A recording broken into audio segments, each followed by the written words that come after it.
বগুড়া ৬ সদর আসনের উপনির্বাচন এবং শেরপুর ৩ শ্রীবদ্দী ঝিনাইগাতী আসনের স্থগিত জাতীয় সংসদ নির্বাচনে জয়ী ২ সংসদ সদস্য এমপি শপথ নেবেন রবিবার ১২ এপ্রিল জাতীয় সংসদ ভবনে। এ শপথ অনুষ্ঠিত হবে। শুক্রবার ১০ এপ্রিল স্থানীয় সরকার, পল্লী উন্নয়ন ও সমবায় প্রতিমন্ত্রী মীর শাহ আলম গণমাধ্যমকে এ তথ্য নিশ্চিত করেছেন। এর আগে বৃহস্পতিবার ৯ এপ্রিল রাতে ২ জেলা রিটার্নিং কর্মকর্তার কার্যালয় থেকে আনুষ্ঠানিকভাবে জানানো হয় বগুড়া ৬ আসনে রেজাউল করিম বাদশা এবং শেরপুর ৩ আসনে মাহমুদুল হক রুবেল বিপুল ভোটের ব্যবধানে জয়লাভ করেছেন। তারা দুজনেই বিএনপির মনোনীত ২ প্রার্থী। উভয় আসনেই তাদের নিকটতম প্রতিদ্বন্দ্বী ছিলেন জামায়াতে ইসলামের প্রার্থী।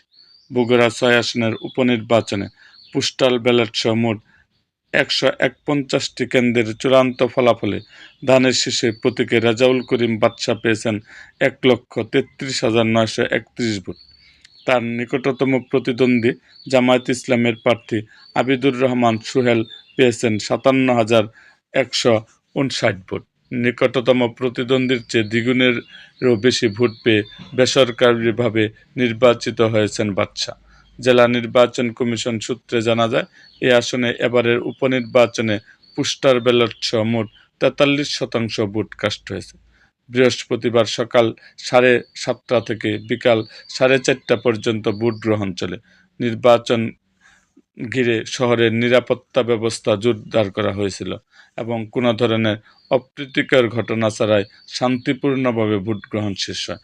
অন্যদিকে শেরপুর ৩ আসনের স্থগিত নির্বাচনের ১২৮টি কেন্দ্র এবং পোস্টাল ব্যালট সহ প্রাপ্ত চূড়ান্ত ফলাফলে ধানের শীষের প্রতীকে মাহমুদুল হক রুবেল পেয়েছেন ১,৬৬,১১৭ ভোট। তার নিকটতম প্রতিদ্বন্দ্বী জামায়াতে ইসলামীর দাঁড়িপাল্লা প্রতীকের প্রার্থী মাসুদুর রহমান পেয়েছেন ৪৭,১৫০ ভোট। ১,১৯,৬৬৬ ভোটের বিশাল ব্যবধানে ধানের শীষের প্রার্থী রুবেলকে বেসরকারিভাবে নির্বাচিত ঘোষণা করা হয়। এ আসনে বাংলাদেশ সমাজতান্ত্রিক দল মার্ক্সবাদী প্রার্থী মিজানুর রহমানও প্রতিদ্বন্দ্বিতা করেন।